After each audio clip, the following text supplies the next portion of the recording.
This is Contemporary Black Voices, where we take on the most pressing issues to Black America. Before we get started, I'd like to bring your attention to Black Life San Antonio. We also have Black Life Austin.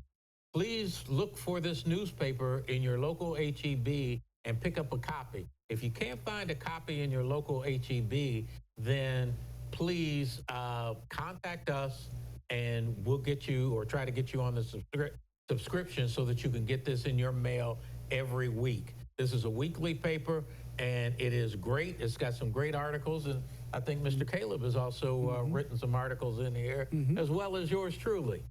There's a number of people who've written articles in here, so please pick up Black Life Texas. Before we get back into our topic, I want to be able to read this.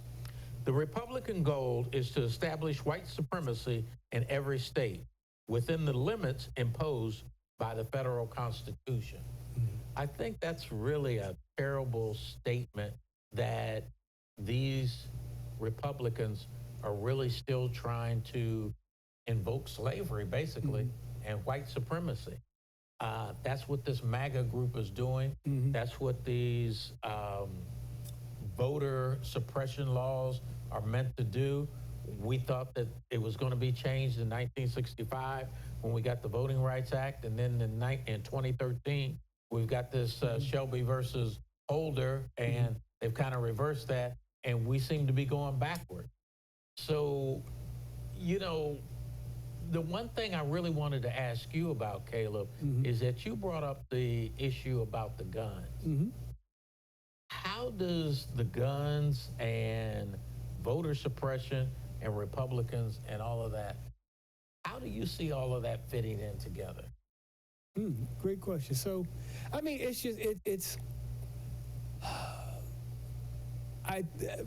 first I think I need to probably take a few steps back. And so I want to say that I don't want to blame what's going on currently on the Republican Party per se. Yeah, they do share blame because they started by nominating this candidate, Trump.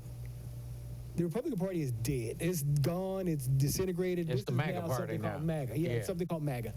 And so I want to probably take a few steps back and say I don't want to paint the Republican Party with a blanket title of racist. I do, but go ahead.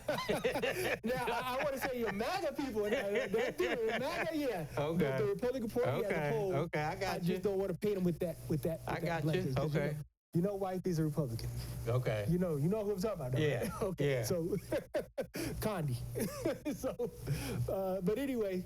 That's his wife. Yeah, Condi is wifey. So, I just don't want to paint him with that broad brushstroke. But no, there's a MAGA culture, and it is intertwined with this gun culture, with this good old boy culture, with this culture of Appalachia, with this where you have Vance.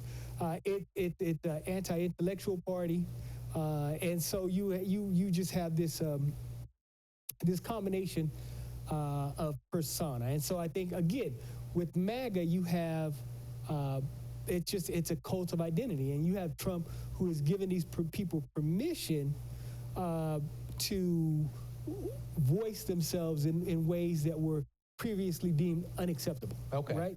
And so you have Trump who's given this freedom, who's said some very openly, blatantly racist things.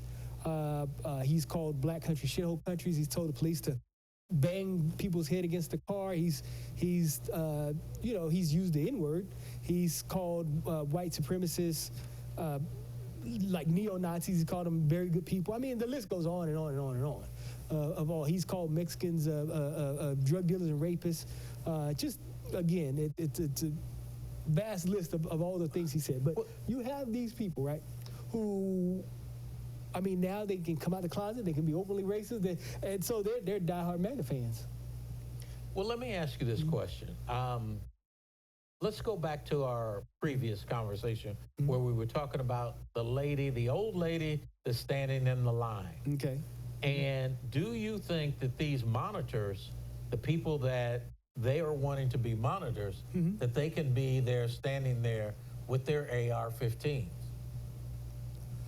It depends on which state, because it's not illegal. So they can stand there, and depending on what state it is, they can stand there with an AR-15, but so can. And what's the state have to do with it? Because it's the state law. It depends on what state you're in, whether they have open carry or not. You know what I mean? So, like in a state like Texas, yeah, you can go stand there. You can be a poll monitor. You can have your AR-15. You can have a gun on your hip. Matter of fact, in Texas, you no longer need a license. Right. So you can carry. You can open carry, and so yeah, I mean it's not against the law. But at the same time, Republicans aren't the only ones that have guns, and so you have organizations like NAGA, who can also go and be poll monitors. What's NAGA? So you have... That's too much like MAGA, man. No, what is NAGA? What's NAGA? African American Gun Ownership Club. So you have groups that are African American gun ownership groups who could also stand there, or Latino gun ownership groups who could also stand there with who could open carry and stand there and volunteer as poll monitors, or just open carry to the polls. So I mean, it works both ways. You know, it definitely works both ways. But yeah, this just I mean, touch on a little bit, since we are talking about the election, is just to me one of the huge monumental shifts is when you had the Cheneys come out and not only support. It was huge. It was huge. Not only not only voice their support, but I mean announced that Dick Cheney himself would be voting for Kamala Harris. That was, I think, right there probably was a major game changer, and probably put the death knell in the Trump campaign, because you talk about, there's been a lot of talk about permission structures and giving Republicans permission to vote for Harris and to come out in support of Harris. And if you have somebody like Dick Cheney, who is basically the godfather of the Republican Party, come out and say it's okay to support Harris. As a matter of fact, it's your patriotic duty to support Harris. And the way the Republicans are framing it is that, you know, it's not about voting for Harris, it's about voting for country. And I agree with that. Yeah, I mean, I really think that Trump's campaign is dead, which also goes to when you asked about how all these things tie in. After those statements, when you have these Republicans that are coming out, like Dick Cheney and, oh my goodness, the former Secretary of Defense, Leon Panetta, you have these generals who have traditionally supported the Republican Party, who are all coming out in support of Harris.